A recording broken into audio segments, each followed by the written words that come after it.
है ना। तो लास्ट लेक्चर का केमिकल प्रॉपर्टीज में हमने क्या डिस्कस किया था बेटा, nitrogen family and oxygen family का ऑक्सीडेशन स्टेट। तो याद है ना, oxidation state, the common oxidation state of nitrogen family is what, -3 +3 and +5। और स्टेबिलिटी बेटा हमने देखा था, है ना, कि -3 का डिक्रीज करता है डाउन द ग्रुप, एंड +3 और +5 का अगर हम चेक करेंगे तो +3 का इंक्रीज करता है एंड +5 का डिक्रीज करता है। व्हाट इज द, है ना, रीजन क्या था बेटा, इनर्ट पेयर इफेक्ट। और नाइट्रोजन जो है बेटा, इट कैन शोज +1 +2 +3, है ना, +5 ऑल्सो। किसके साथ करेगा, when it combined with oxygen. Phosphorus also shows what, +1 and +4, है ना। +4 किसके साथ कर सकता है, ऑक्सी एसिड के साथ। इंटरमीडिएट जो ऑक्सीडेशन स्टेट होता है नाइट्रोजन का, वो डिस्प्रपोर्शनेट शो करता है। तो बेटा किसी का भी इंटरमीडिएट ऑक्सीडेशन स्टेट है तो जनरली वो क्या करता है, डिस्प्रपोर्शनेशन शो करता है। ठीक है। और सेम ऑक्सीजन फैमिली के लिए ऑक्सीजन जो है वो -2 शो करता है, बट अगर फ्लोराइड है तो उस केस में प्लस शो करता है। और अदर ग्रुप्स, अदर एलिमेंट्स जो है ग्रुप 16 के, वो +2 +4 एंड +6 करता है ना। और +4 का स्टेबिलिटी क्या करता था, है ना, इंक्रीज करता था, +6 का डिक्रीज करता था due to inert pair effect. Correct बेटा। और लास्ट लेक्चर में हमने रिएक्टिविटी पढ़ाना स्टार्ट किया था, और रिएक्टिविटी में हमने नाइट्रोजन फैमिली का बताया था कि ऑल एलिमेंट्स फ्रॉम, है ना, फॉर्म ट्राईहाइड्राइड्स, और ऑक्सीजन फैमिली का डाईहाइड्रिक पढ़ाया था, याद है। और फिर melting point and boiling points के ऑर्डर्स पढ़ाए थे। बेटा हम हाइड्राइड्स के और भी प्रॉपर्टीज आपको एक्सप्लेन करते हैं, ठीक है। तो आप यहाँ से ध्यान से सीख लीजिए कि जो फर्स्ट हम नेक्स्ट जो प्रॉपर्टीज है इसी का हाइड्राइड्स का, जैसे नेक्स्ट हम पढ़ रहे हैं, है ना, enthalpy of dissociation. Enthalpy of dissociation क्या पढ़ने वाले हैं बेटा, अब बहुत इजी है ये सब। इंथैल्पी ऑफ डिसोसिएशन क्या पढ़ेंगे बेटा, इंथैल्पी ऑफ डिसोसिएशन, इसको आप लिख सकते हो डेल्टा एच, है ना, डिसोसिएशन है। बहुत इजी है बेटा। डिसोसिएशन मतलब क्या है कि जैसे सपोज किसी आपके पास NH3 है, तो NH3 ऐसे अगर आप लिखेंगे, है ना, और आप ऐसे PH3 लिखेंगे आप ऐसे, तो बेटा टॉप टू बॉटम जाएंगे तो साइज क्या होगा बताओ, बढ़ेगा ना। When we move top to bottom atomic size, बोलिए। तो नाइट्रोजन, फास्फोरस, आर्सेनिक ऐसे एंटीमनी लेंगे बेटा, तो बॉन्ड लेंथ क्या होगा, इंक्रीज करेगा क्या, बताइए। बॉन्ड लेंथ इंक्रीज करेगा, जल्दी यस बताए। तो बॉन्ड लेंथ इंक्रीज करने से बॉन्ड का स्ट्रेंथ पे क्या फर्क पड़ता है बताइए, बॉन्ड लेंथ और बॉन्ड डिक्रीज स्ट्रेंथ करेगा डिक्रीज करेगा, वेरी गुड। तो कैन वी से कि बॉन्ड जो डिसोसिएशन एनर्जी है ना, वो डिक्रीजेस होगा डाउन द ग्रुप। हम कह सकते हैं क्या, डिक्रीजेस डाउन द ग्रुप, कह सकते हैं ऐसा, कह सकते हैं। तो डिक्रीजेस हम लिख सकते हैं ऐसा, NH3, ठीक है, टू SbH3 लिख सकते हैं, बताइए। बॉन्ड डिसोसिएशन एनर्जी जल्दी बताइए, लिख सकते हैं इंथैल्पी ऑफ डिसोसिएशन, है ना। यस ठीक है। सेम बेटा अगर आप इस साइड लिखेंगे इंथैल्पी ऑफ डिसोसिएशन, तो यहाँ पे भी सेम ही कॉन्सेप्ट होगा बेटा। तो यहाँ पे सेम कॉन्सेप्ट क्या हो जाएगा, ये भी, है ना, डिक्रीज करेगा, of decreases H2O to H2T। बेटा ये बहुत इंपॉर्टेंट है कि H2O टू H2T क्या कर रहा है, वो डिक्रीज कर रहा है ना। अब देखो इसी से एक्सप्लेन होगा, है ना, एसिडिक नेचर भी, है ना, स्टेबिलिटी भी इससे एक्सप्लेन होगा। अच्छा बता सकते हैं क्या नेक्स्ट, है ना, नेक्स्ट अगर हम इस पे एक्सप्लेन करते हैं तो स्टेबिलिटी ऑफ हाइड्राइड पढ़ते हैं, क्या पढ़ेंगे, stability of hydride. Stability of बेटा क्या पढ़ने वाले हैं, स्टेबिलिटी ऑफ हाइड्राइड। अच्छा हाइड्राइड। अब देखेंगे ना बेटा कि जो स्टेबिलिटी है, अब बताइए टॉप टू बॉटम अगर हम जाएंगे तो बॉन्ड का स्ट्रेंथ कम होगा तो इजिली ब्रेक हो जाएगा ना, बॉन्ड का स्ट्रेंथ, बॉन्ड स्ट्रेंथ डिक्रीज हो रहा है ना बेटा। तो स्टेबिलिटी क्या करेगा टॉप टू बॉटम, ये भी डिक्रीज ही करेगा, तो डिक्रीजेस NH3 टू SbH3। ये पॉइंट समझा क्या आपको, है ना, कि बॉन्ड स्ट्रेंथ अगर बहुत कम होगा तो आसानी से ब्रेक हो जाएगा, तो वो स्टेबल नहीं रहा, इसीलिए क्या होगा, स्टेबिलिटी भी डिक्रीजेस डाउन द ग्रुप। तो यहाँ पे भी स्टेबिलिटी क्या होगा बेटा, यहाँ पे भी स्टेबिलिटी क्या होगा, सेम ही है, यहाँ पे भी बॉन्ड का स्ट्रेंथ क्या होता है, कम हो जाता जाता है, तो यहाँ पे भी क्या हो जाएगा, डिक्रीज हो जाएगा। क्लियर हुआ क्या, जल्दी बताइए, क्लियर हो गया, बॉन्ड स्टेबिलिटी ऑफ हाइड्राइड, है ना। फिर नेक्स्ट हम पढ़ रहे हैं रिड्यूसिंग कैरेक्टर। अच्छा what do you mean by reducing character, ठीक है। एक तो आप ये जान सकते हो कि रिड्यूसिंग कैरेक्टर जो होगा इनवर्सली प्रोपोर्शनल टू स्टेबिलिटी होगा। हाउ इट इज, कोई एक्सप्लेन कर सकते इनवर्सली हैं? Proportional to stability. हाँ, रिड्यूसिंग जो नेचर होगा वो इनवर्सली प्रोपोर्शनल टू स्टेबिलिटी हम बता सकते हैं। अगर किसी बच्चे को स्टेबिलिटी ऑर्डर पता है तो बता सकता है। अच्छा, रिड्यूसिंग का मतलब क्या है? लॉस ऑफ इलेक्ट्रॉन ऑक्सीडेशन होता है ना, और जिसका ऑक्सीडेशन होता है उसी को रिड्यूसिंग नेचर का बोलते हैं ना बेटा। तो टॉप टू बॉटम अगर जाओगे तो मेटेलिक नेचर इंक्रीज करता है क्या? टॉप टू बॉटम यस जाओगे, sir. Metallic Yes, sir. Nature increase करेगा तो इलेक्ट्रॉन लॉस करने का टेंडेंसी क्या होगा? इंक्रीज। तो लॉस ऑफ इलेक्ट्रॉन होगा, और लॉस ऑफ इलेक्ट्रॉन होंगे तो ऑक्सीडेशन होंगे, और जिसका ऑक्सीडेशन होगा उसको क्या बोलेंगे? रिड्यूसिंग नेचर का, है ना। और आसानी से बॉन्ड ब्रेक होकर रिड्यूस हो जाएगा। तो रिड्यूसिंग नेचर क्या होता है? टॉप टू बॉटम इंक्रीज करता है। तो मैं कह सकता हूँ reducing nature increases NH3 to sps3। बोल सकते हैं क्या? बोल सकते हैं मुस्कान? Yes sir. ठीक है, ओमकार बोल सकते हैं बेटा? दिशा, है ना? Yes, sir. Yes sir. ठीक है, तो इंक्रीजेस NH3 टू sps3। बेटा देखो, ये सब जो क्वेश्चन है ना वो डायरेक्टली ऑर्डर्स में पूछे जाते हैं पी ब्लॉक में।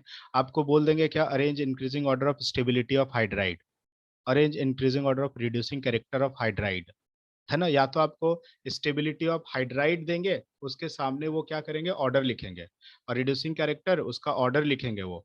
और आपसे ये पूछ सकते हैं कि identify which one is the correct, है ना, रिलेशन, और या इनकरेक्ट रिलेशन।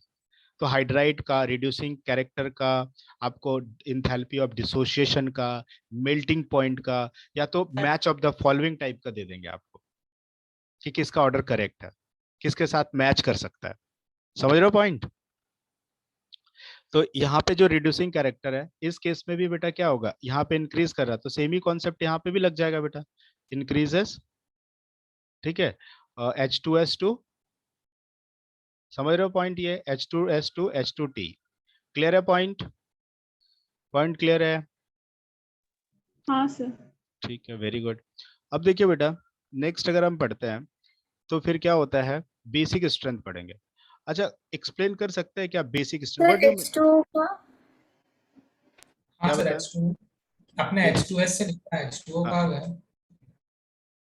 देखो एक्चुअली जैसे हम लोग H2O लिखते हैं ना, है ना, जो एक पॉइंट हम लिख देते हैं बेटा, जो H2O है, H2S टू H2T लिख रहे हैं, है ना। और जो H2O होता है ना, ये क्या होता है कि जो H2O होता है it is non reducing in nature होता है। H2O is what? Non reducing in nature. अब ऐसा क्यों लिखा बताओ तो इसको, non reducing in nature? Oxygen क्या है बताओ? नॉन मेटल है, Yes, sir. तो उसका टेंडेंसी हमेशा क्या ही होगा? इलेक्ट्रॉन गेन करने का। गेन करना। तो अगर इलेक्ट्रॉन गेन करता है तो हमेशा क्या शो करेगा वो, है ना? वो रिड्यूसिंग तो नहीं करेगा ना। किस नेचर का करेगा वो? ऑक्सीडाइजिंग, है ना। ऑक्सीडाइजिंग। तो इसलिए उसे नॉन रिड्यूसिंग लिख दिया। ठीक है, अब यहाँ पे नेक्स्ट क्या लिखेंगे? Basic strength. बेसिक स्ट्रेंथ पता है सब बच्चों को, है ना। बेसिक स्ट्रेंथ मतलब लोएस्ट बेस, जो इलेक्ट्रॉन ज्यादा डोनेट करेगा उसका बेसिक नेचर ज्यादा होगा, पता होगा आपको, है ना। Basic strength. Yes, तो बेसिक स्ट्रेंथ अगर मैं आपको बोलूं बेटा कि आपके पास क्या है? NH3 है, क्या है आपके पास? आप सोच के बताना, ठीक है। NH3 है, PH3 है, नाइट्रोजन, फॉस्फोरस है, आर्सेनिक है आपके पास, एंटीमनी है, और बिस्मथ है। ठीक है बेटा, अब बताओ किसका बेसिक नेचर सबसे ज्यादा होगा और क्यों होगा? बताओ, जल्दी से बताना, बेसिक नेचर एक्सप्लेन करना। Anybody who can explain this? ठीक है बेटा, देखो सबके पास लोन पेयर है क्या? हाँ sir. तो everyone will behave as a Lewis base, ये तो क्लियर है ना। ये सब लुईस बेस की तरह काम करेगा। अब ये सोच के देखिए बेटा, यहाँ पे नाइट्रोजन के पास लोन पेयर है, इट कैन डोनेट इलेक्ट्रॉन, लेकिन नाइट्रोजन पे इलेक्ट्रॉन डेंसिटी ज्यादा है। क्यों ज्यादा है बेटा? क्योंकि नाइट्रोजन और हाइड्रोजन में अगर Hydrogen आप है. कंपेयर करोगे तो नाइट्रोजन मोर इलेक्ट्रोनेगेटिव है, तो ये हाइड्रोजन के इलेक्ट्रॉन्स को क्या करेगा? पुल करेगा। बोलो, करेगा? Yes, sir. पुल करेगा तो इस पे ज्यादा इलेक्ट्रॉन डेंसिटी होगा। तो रीजन भी हम क्या बता सकते हैं बताओ, कि बेसिक नेचर जो है ना, directly proportional to lone pair density होगा। अगर आपको लिखना है कि सर, अगर हमें सब्जेक्टिव में लिखना है, अगर पूछ दिया तो कैसे लिखें सर, तो बेसिक जो स्ट्रेंथ है बेटा वो डायरेक्टली प्रोपोर्शनल टू, हम क्या लिख सकते हैं? Lone pair density. Directly proportional to क्या लिख सकते हैं बेटा? Lone pair density. क्या लिख सकते हैं? Lone pair density. क्या लिख सकते हैं हम? Lone pair density. ठीक है। और फ्रॉम, अभी आप ऐसे भी बोल सकते हो कि फ्रॉम, और ऐसे भी देखो बेटा, नाइट्रोजन का साइज क्या है? स्मॉल है क्या? ऐसे सोचो, नाइट्रोजन का साइज Yes. स्मॉल है, बट अगर हम एसबी लेते हैं तो इसका साइज क्या होगा? बहुत बड़ा होगा। तो इसका जो वन लोन पेयर है ये स्मॉल एरिया में कॉन्सेंट्रेटेड होगा, बट एसपी में जो लोन पेयर होगा वो लार्ज एरिया में कॉन्सेंट्रेटेड होगा, ये इलेक्ट्रॉन पेयर। तो इसका इलेक्ट्रॉन डिस्ट्रीब्यूटेड हो गया ना, बट इसका इलेक्ट्रॉन्स क्या है? इस पे इलेक्ट्रॉन डेंसिटी ज्यादा होगा और इस पे इलेक्ट्रॉन डेंसिटी कम होगा, क्योंकि साइज उसका बहुत बड़ा है। बोलो है कि नहीं? समझ पाते हो ये पॉइंट? है ना? तो हाँ नाइट्रोजन में स्मॉलर साइज होने की वजह से वहां पे जो इलेक्ट्रॉन्स प्रेजेंट है वो कब एरिया में प्रेजेंट है, इसलिए वहां पे इलेक्ट्रॉन डेंसिटी ज्यादा है, क्योंकि वॉल्यूम कम है तो डेंसिटी ज्यादा हो गया। लेकिन एसबी और बिस्मथ के केस में क्या हो रहा है बेटा? साइज बहुत बड़ा है तो वॉल्यूम बहुत ज्यादा बढ़ गया है, और वॉल्यूम अगर बहुत ज्यादा बढ़ गया तो क्या होगा? वो इलेक्ट्रॉन पेयर जो है वो स्प्रेड हो गया, इलेक्ट्रॉन डेंसिटी कम हो गया, और इलेक्ट्रॉन डेंसिटी कम होने से बेसिक नेचर क्या हो जाएगा बेटा? कम हो जाएगा। बोलो होगा कि नहीं होगा?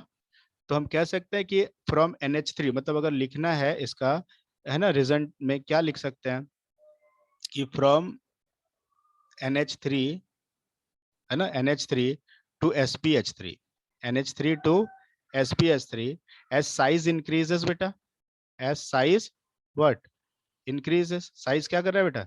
इंक्रीज कर रहा है कि नहीं? तो as size increases, ठीक है, लोन पेयर डेंसिटी क्या होगा? बता दीजिए आप भी। लोन पेयर डेंसिटी बेटा, लोन पेयर डेंसिटी क्या हो जाएगा? जल्दी से बता दीजिए। Loan pair density decrease. Clear decrease हो? है। पता चला क्या? बेसिक स्ट्रेंथ वाला कॉन्सेप्ट एक्सप्लेन कर पाओगे आप, है ना? अच्छा बेटा, अगर कोई पूछ ले आपसे, explain ammonia is a Lewis base, can you explain it? है ना, एनसीईआरटी का इंटेक्स्ट में क्वेश्चन है, explain ammonia is a Lewis base. Explain कर सकते हैं क्या? क्या लिखेंगे? Yes, ammonia is a Lewis base due to presence of lone pair present over nitrogen atom. लिख सकते हैं क्या? और लुईस बेस क्या होता है? इलेक्ट्रॉन पेयर डोनर, और नाइट्रोजन के पास क्या इलेक्ट्रॉन पेयर प्रेजेंट है। बोलो, बता सकते हैं क्या? बता सकते हैं? Yes, sir. ठीक है बेटा। हाँ सर। अब देखिए बेटा, इसमें ना हम बेसिक स्ट्रेंथ तो एक्सप्लेन किया ही, हम इस साइड एसिडिक स्ट्रेंथ एक्सप्लेन कर देते हैं, तो बेसिक स्ट्रेंथ वाला भी कॉन्सेप्ट हो जाएगा और एसिडिक स्ट्रेंथ। आप मुझे सोच के बताइए, मैं बोल रहा हूँ ना कि एसिडिक स्ट्रेंथ, आप यहाँ पे H2O है ना, H2S है, H2SE है और H2T है। देखो एनसीईआरटी का एक डायरेक्ट क्वेश्चन है, और वो क्वेश्चन आपसे पूछे जाएंगे एंट्रेंस में। क्या पूछे जाएंगे बेटा? कि explain H2TE, H2TE is more acidic as compared to H2SE, है ना, सब्जेक्टिव का क्वेश्चन आता है। Explain H2TE is more acidic as compared to H2SE। How can we explain it बेटा? पता है, टॉप टू बॉटम जा रहे तो साइज इंक्रीज कर रहा है, तो साइज इंक्रीज करेगा तो बॉन्ड लेंथ बढ़ेंगे, और अगर बॉन्ड लेंथ बढ़ गया बेटा तो बॉन्ड स्ट्रेंथ क्या होगा? कम होगा। तो आसानी से H और T के बॉन्ड ब्रेक हो जाएंगे। तो आसानी से H प्लस कौन देगा बताओ? एसिडिक स्ट्रेंथ मतलब क्या? The substance which give H plus ion. बोलिए हाँ कि नहीं, जल्दी से बोलिए। The substance which give H plus ion, बताइए जल्दी से, है Yes, ना? sir. तो हम कह Yes, sir. सकते हैं क्या, टॉप टू बॉटम अगर जाएंगे तो एसिडिक नेचर जो होगा वो क्या करेगा? इंक्रीज करेगा। Increase करेगा। अब क्यों करेगा इसका कारण भी हम लिख देते हैं, अगर कारण लिखना है तो, क्योंकि क्वेश्चन में बेटा सब्जेक्टिव में they are going to ask you reason also ना, कि why this is going to happen और why this is going to happening. तो कंसर्न क्या है कि आपको हर बार समझना है कि एसिडिक स्ट्रेंथ, अरे top to bottom acidic strength, size बढ़ रहा है, साइज बढ़ने की वजह से क्या हुआ? H और T का बॉन्ड लेंथ बहुत ज्यादा बढ़ गया है, और बहुत ज्यादा बढ़ने की वजह से उसका बॉन्ड स्ट्रेंथ जो है वो कम हो गया, और बॉन्ड स्ट्रेंथ कम हो गया तो क्या हो गया? आसानी से ब्रेक हो जाएगा, it will give easily H plus ion, that's why it is a more acidic nature. Basic strength पूछा, अच्छा top to bottom basic strength क्या करता है? डिक्रीज करता है। Why it is decreases? तो डिक्रीज करने का कारण क्या है बेटा? कि जैसे नाइट्रोजन है और एसबी लिया, सबके पास एक ही लोन पेयर है, बट नाइट्रोजन का साइज क्या है? स्मॉल है। स्मॉल होने की वजह से क्या है कि उस पे इलेक्ट्रॉन डेंसिटी स्मॉल एरिया में प्रेजेंट है, बट एंटीमनी क्या है? लार्ज एरिया में प्रेजेंट है, तो उसका इलेक्ट्रॉन डीलोकलाइज हो गया, स्प्रेड हो गया। तो इलेक्ट्रॉन डेंसिटी ज्यादा किस में हो गया बेटा? नाइट्रोजन के केस में। इसलिए बेसिक नेचर किसका ज्यादा हो गया बेटा? अमोनिया का। इसलिए top to bottom basic nature क्या हो गए, इंक्रीज कर गए, सॉरी डिक्रीज कर गए। समझ में आया पॉइंट? ठीक है, तो मैं यहाँ पे रीजन में क्या लिखूं बेटा, with increase of atomic size, मैं लिखूं ये point same with increase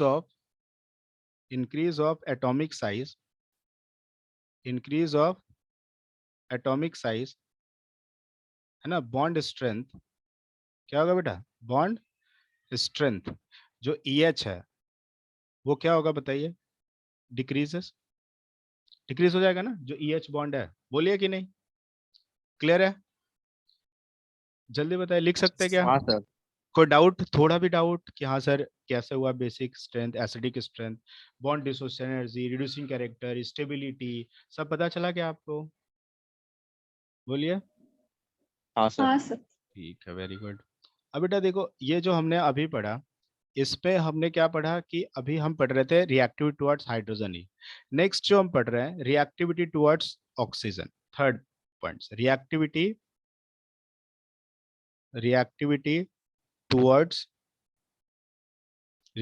towards है ना oxygen, reactivity towards oxygen.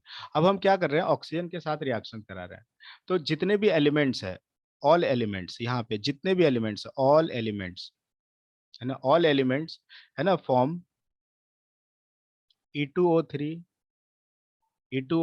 And E2O5। ये क्या बनाता है बेटा, E2O3 एंड E2O5। पता है ना बेटा, जो हम नाइट्रोजन लिख रहे हैं ये +3 और +5 होगा, है ना, तो यहाँ पे जो ऑक्सीडेशन स्टेट है वो +3 से बन रहा है और ये किससे बन रहा है, +5 से बन रहा है। समझ रहे हो पॉइंट? और ये -3 हम नहीं ले सकते, क्यों? क्योंकि ऑक्सीजन ऑलरेडी क्या है, इट इज मोर इलेक्ट्रोनेगेटिव है कि नहीं, बताओ? तो हम +3 और +5 से फॉर्म कर रहे हैं। अब अच्छा बेटा, आप ऐसे लिखते हो, आपने कभी पढ़ा है क्या नॉन मेटेलिक ऑक्साइड? तो देखो एकदम बहुत बेसिक, मतलब non metallic oxide, non metallic oxide. अच्छा बेटा, नॉन मेटेलिक ऑक्साइड जो होता है, पता है ये एसिडिक नेचर का होता है, पता है? Non metallic oxide it is what, acidic in nature. और मेटेलिक अगर ऑक्साइड है, मेटेलिक ऑक्साइड है बेटा, तो ये किस नेचर का होगा बेटा, बेसिक नेचर का। पता है आपको? ये छोटे छोटे बेसिक वाले पॉइंट। तो मैं अगर आपसे बोलूं कि बेटा आपके पास N2O3 है और आपके पास P2O3 है, तो आपने पढ़ा था ना बेटा कि नाइट्रोजन फॉस्फोरस क्या है, नॉन मेटल है, और नॉन मेटल के ऑक्साइड को आप क्या बोलोगे बेटा, एसिडिक। ठीक है, बोलेंगे क्या? अब जो आर्सेनिक है बेटा और एंटीमनी है, ये तो मेटलॉइड्स था, और जो मेटलॉइड्स होते हैं वो एसिड और बेस दोनों का प्रॉपर्टी शो करते हैं, इसलिए हम उसे क्या बोल सकते हैं बेटा, एम्फोटेरिक, है ना। It can react with acid as well as base. But जो बिस्मथ था बेटा वो तो क्या था, मेटल था, और मेटल के ऑक्साइड्स क्या करते हैं बेटा, बेसिक नेचर का शो करते हैं। पता है सब बच्चों को, है ना। अब मैं एक और कॉन्सेप्ट बताना चाहता हूँ बेटा, कि अगर आपको किसी ने पूछा कि P2O3 है और P2O5 है, तो इसमें +3 ऑक्सीडेशन स्टेट है और इसमें +5 है, तो अब सेम एलिमेंट का ऑक्साइड है, both are acidic in nature because both are non metal, है कि नहीं बताइए? Both are acidic, both are non metal, तो both are acidic, both are non metal, तो उन दोनों में how can we compare which one is more acidic? तो बेटा है ना P2O5, तो आप कह सकते हो कि for same element oxidation state increases, है ना, एसिडिक नेचर इंक्रीजेस। कह सकते हैं क्या, कह सकते हैं बेटा, एसिडिक नेचर इंक्रीजेस, बोलो कर सकते हैं? जल्दी बताइए, कर सकते हैं बेटा? अब यहाँ पे देखेंगे, यहाँ पे क्या होगा, ऑल एलिमेंट्स,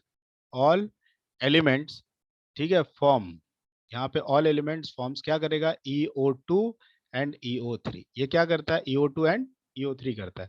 यहाँ पे E जो है वो क्या है, सल्फर है, सेलेनियम है, और क्या है, टेलुरियम। ठीक है, और बेटा यहाँ पे ऐसे बोला गया है कि जो जितने भी मतलब ऑक्साइड्स हैं यहाँ पे, ऑल EO2 एंड EO3 ये किस नेचर के होंगे, एसिडिक नेचर के, है ना, क्योंकि सारे ऑलमोस्ट यहाँ पे नॉन मेटेलिक नेचर के ही होते हैं। समझ गए क्या पॉइंट, क्लियर हो गया? ठीक है, तो ये किसके रिएक्शंस हो गए, किसके रिएक्शंस हो गए, रिएक्शन विथ ऑक्सीजन। क्लियर हुआ रिएक्शन विथ ऑक्सीजन बेटा? जल्दी बताइए। क्लियर हो गया? किसी को डाउट? किसी को डाउट है? Omkar? No sir. Sir 1 minute ऊपर स्क्रॉल करोगे? हाँ बिल्कुल करेंगे।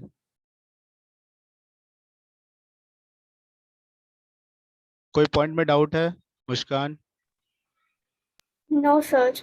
नहीं। श्रेयस डाउट है बेटा? नहीं सर। पक्का समझ में आया आपको? हाँ सर, समझ में आया। ठीक है, वेरी गुड। और किसी बच्चे को डाउट है? अक्षत समझ में आ रहा है? अद्वैत?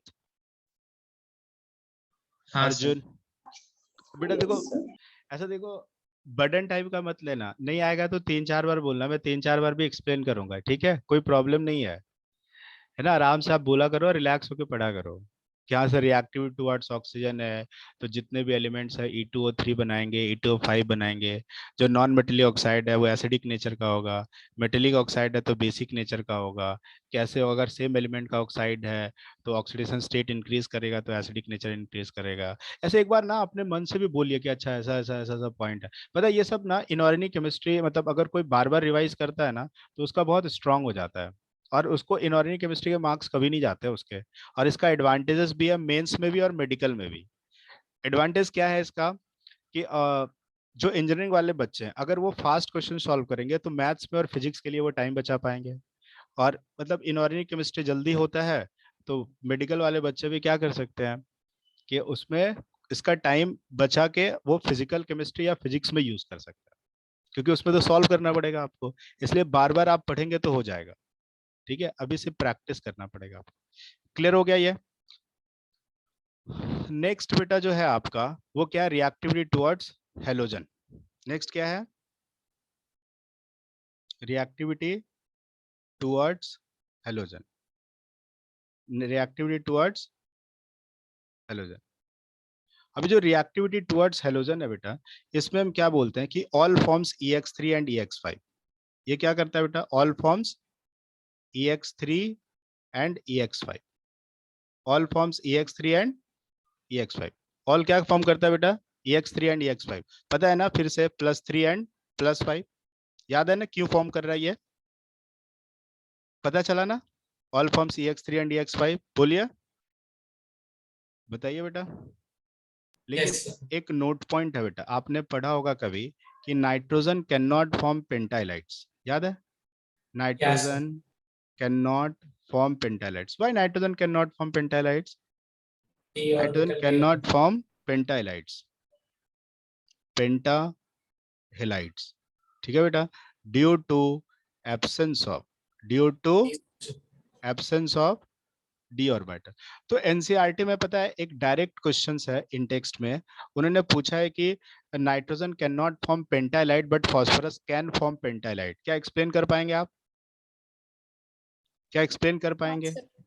कर पाएंगे? या यस मैं सर। एक्सप्लेन करूं पूरा कि नाइट्रोजन क्यों फॉर्म नहीं करता है? मैं एक्सप्लेन कर सकता हूँ सब। नाइट्रोजन का एटॉमिक नंबर 7 है।